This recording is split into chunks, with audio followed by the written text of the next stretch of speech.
I knew this was going to happen when Heather asked me to speak on behalf of the Guild and just how important it was. I told Heather I don't do public speaking, and I really don't. I don't do public speaking, so I told her I would do it if James would come up on stage with me, and that way that would distract from everybody. I'm serious.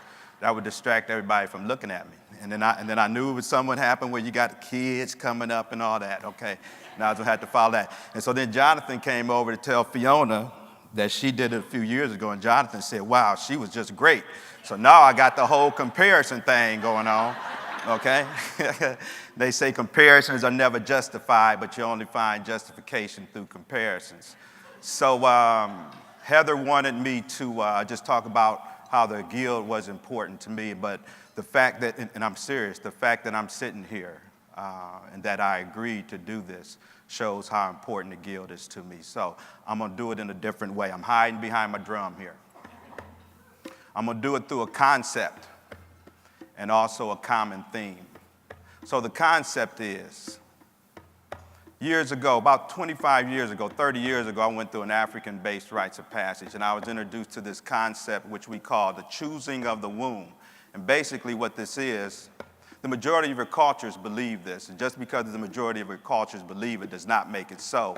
But the majority of your cultures believe that while we're in heaven, we look down on earth, and we choose our parents, we choose our geographical location, we choose our gender, we choose the color of our skin, we choose what time we want to come to earth. However, and like we tell our youth, there's always a however. They say that once we come down here, we forget what we came for.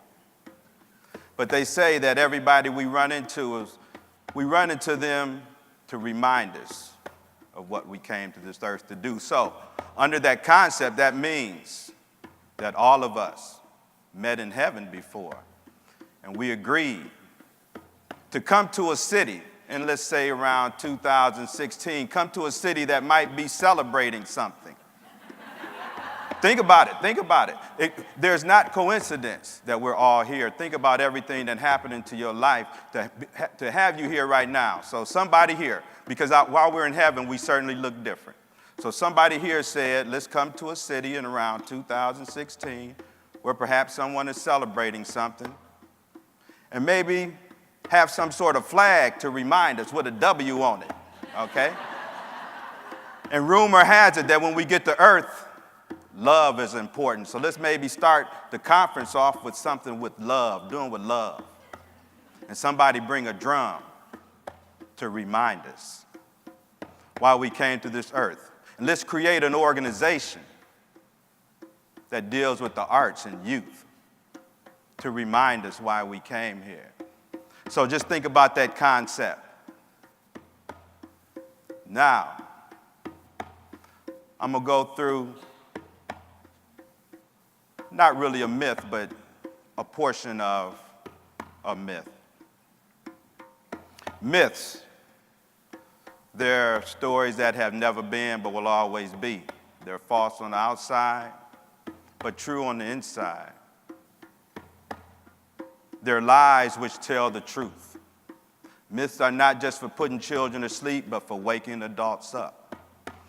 When you study the myths, you see that myths from all different cultures, be it Asia, China, Japan, Africa, America, they all basically say the same thing. And what you find is that one of the common themes is that the hero or the heroine, they never accomplish their task alone. They always have assistance from a guide. There's always a mentor to assist them in getting from point A to point B. And the Guild serves as that guide because although we mentor youth, we need a mentor. So with myths, you'll find that mentor present.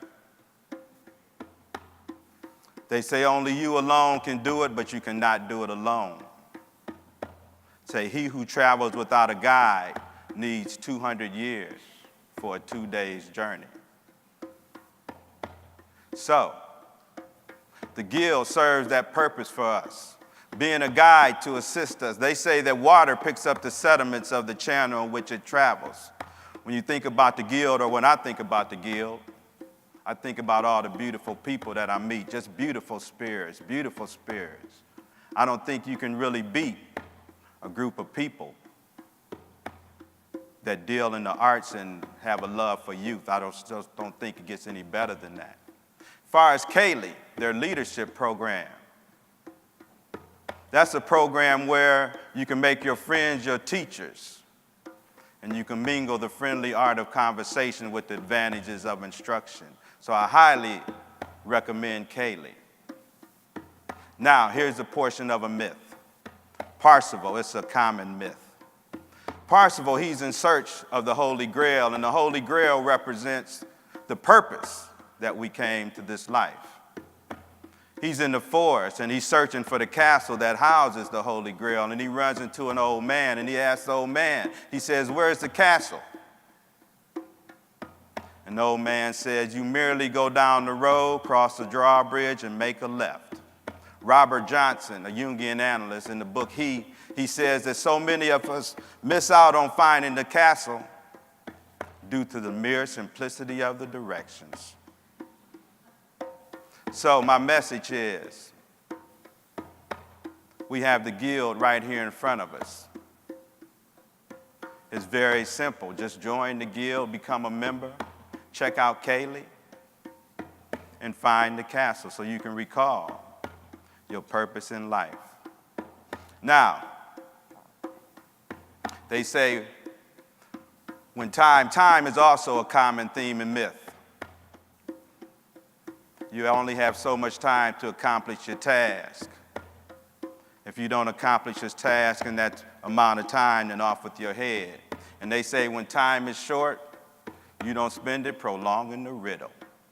So with that, I'm going to sit back down in my chair and then finally enjoy myself, okay, for the rest of this conference. But thank you, Jonathan, thank you, Heather, and thank you, James, and thank everybody, and thank the youth.